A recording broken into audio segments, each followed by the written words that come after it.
Hi, welcome to Movies Moment. Today we are going to explain a movie called Arcadian. Spoilers ahead. Subscribe if you like this and catch us on the next one. Take care. The film begins with a clear postmodern irony. Paul rummages through a pile of junk, scavenging for something useful. A man runs down an alley as alarm sirens blare in the background. Military patrols are visible and gunshots are heard.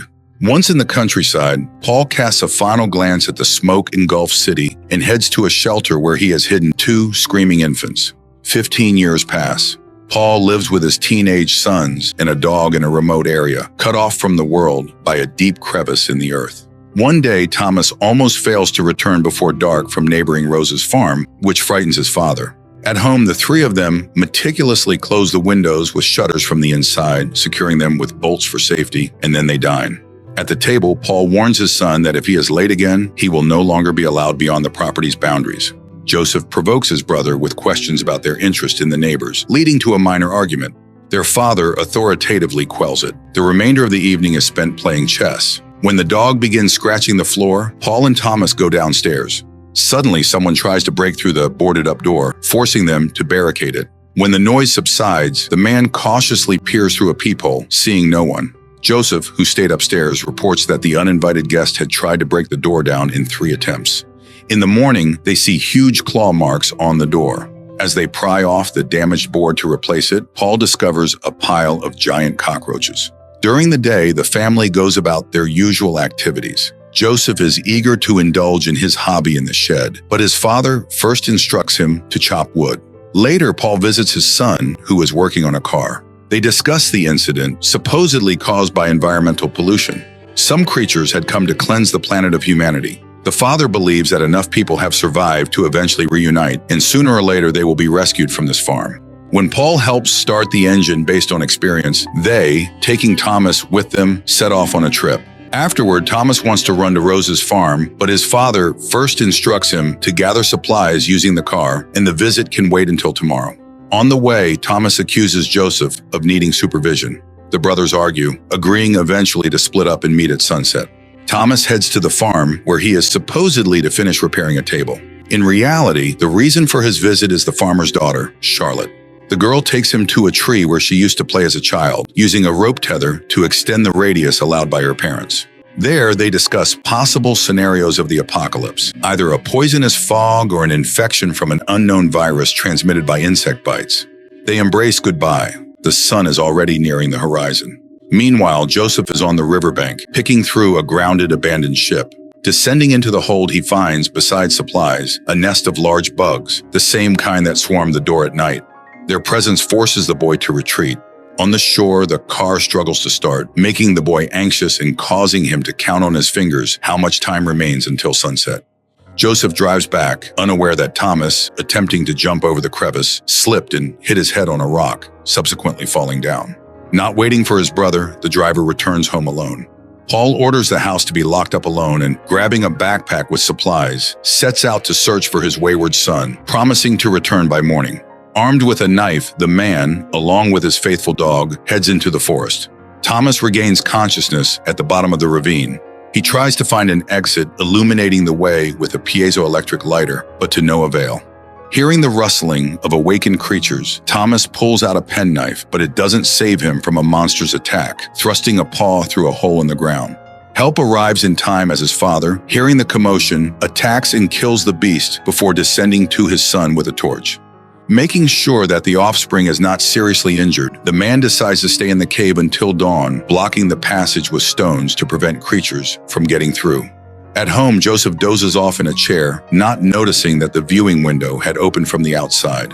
A long paw of the monster intrudes through the gap, audaciously reaching for the boy with clawed fingers.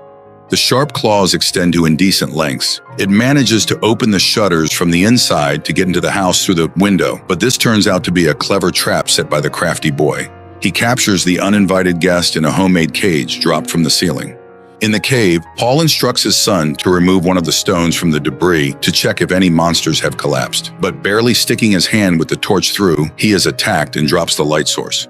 At that moment, the ground underfoot begins to give way, as if someone is digging an undercut below. The man lights a flare and then shoves a gas canister into the hole. Instructing Thomas to press against the wall, Paul knocks the cap off the canister, causing an explosion. Looking out the window in the morning and not seeing his relatives, Joseph sets off in the car to search for them. Thomas digs out the resulting landslide, pulling out his injured father, while the faithful dog, having found the brother, indicates where to go. Joseph and his brother load the injured father onto the cart and head home, where they carry Dad to the bedroom. Confused and tormented by guilt, Thomas learns that his brother caught one of the monsters at night.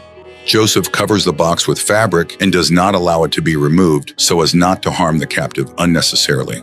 It will be useful for study. Treating the father's wounds, Thomas suggests that they get rid of the prisoner to eliminate a potential threat. The brothers approach the cage with a knife, but because of another quarrel, they simply release the creature outside. It fearfully hides under the bed, away from the light.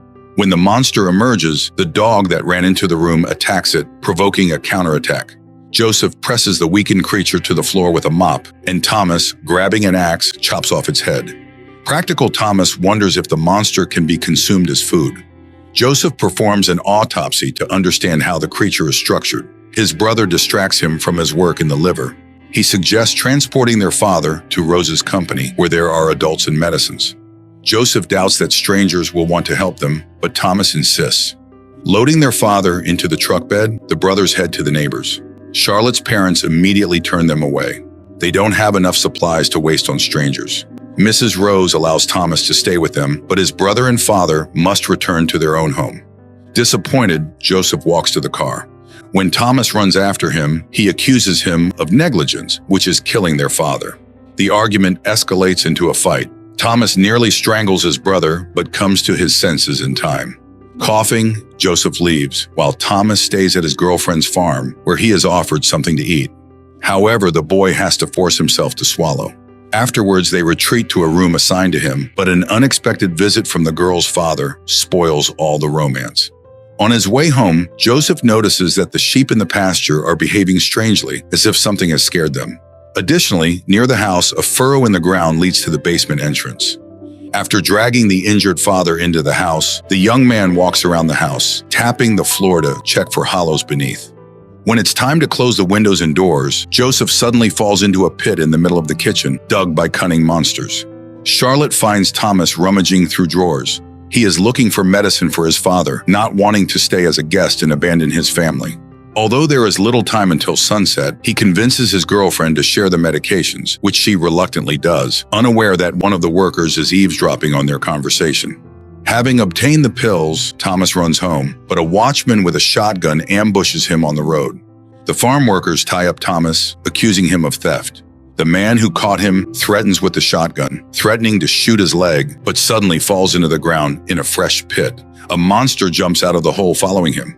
Hearing the noise, Charlotte's father wants to check what is happening, but monsters have already invaded the home. Surprised by the sudden attack, the man drops a candle, which ignites a fire. The mother runs to warn her daughter, but a monster catches up with her, knocks her to the floor, and subjects her to a biological infection, possibly for reproduction. Frightened, Charlotte steps out of the room into the hallway, where she sees a bloody trail on the floor. It leads to a monster, frozen in a strange pose, still alive, but seemingly disemboweled. In the barn, Thomas asks the workers to untie him while they are dragged off one by attacking creatures.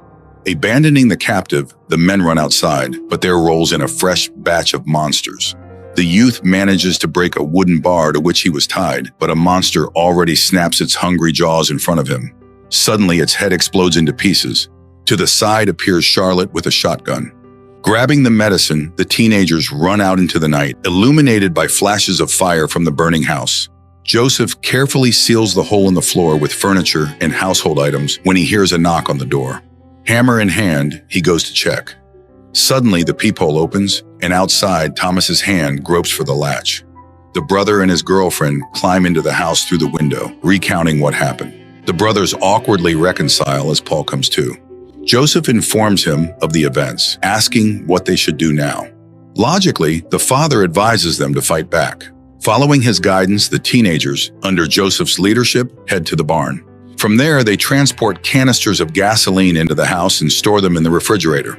While Joseph prepares a trap, spreading gasoline around and making a detonator from a smoldering cigarette, Thomas and Charlotte barricade the kitchen to prevent the monsters that have emerged from the pit from immediately scattering throughout the house.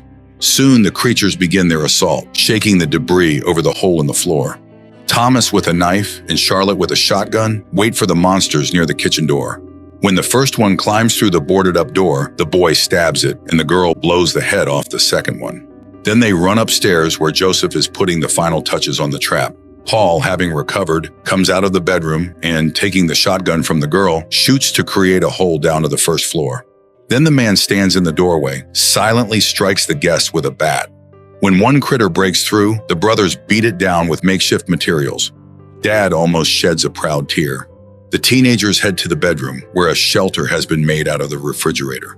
Paul locks the door from the outside to delay the creatures. The monsters break down the door and burst into the room, but then the fire reaches the gasoline and an explosive reaction follows. The teenagers wait it out inside the freezer, which eventually tips over. Emerging outside, they try to find their father among the ruins. Suddenly, a burning hand breaks through the debris. Frightened, the teenagers run to the car. Hastily starting the engine, they drive away from the burning house where they spent their brief lives. The surviving monsters pursue them, grouped into an infernal burning wheel. Charlotte fires from the shotgun before the terrifying chase disintegrates. Stopping to catch their breath, the teenagers see the mesmerizing sight of the starry sky for the first time in their lives.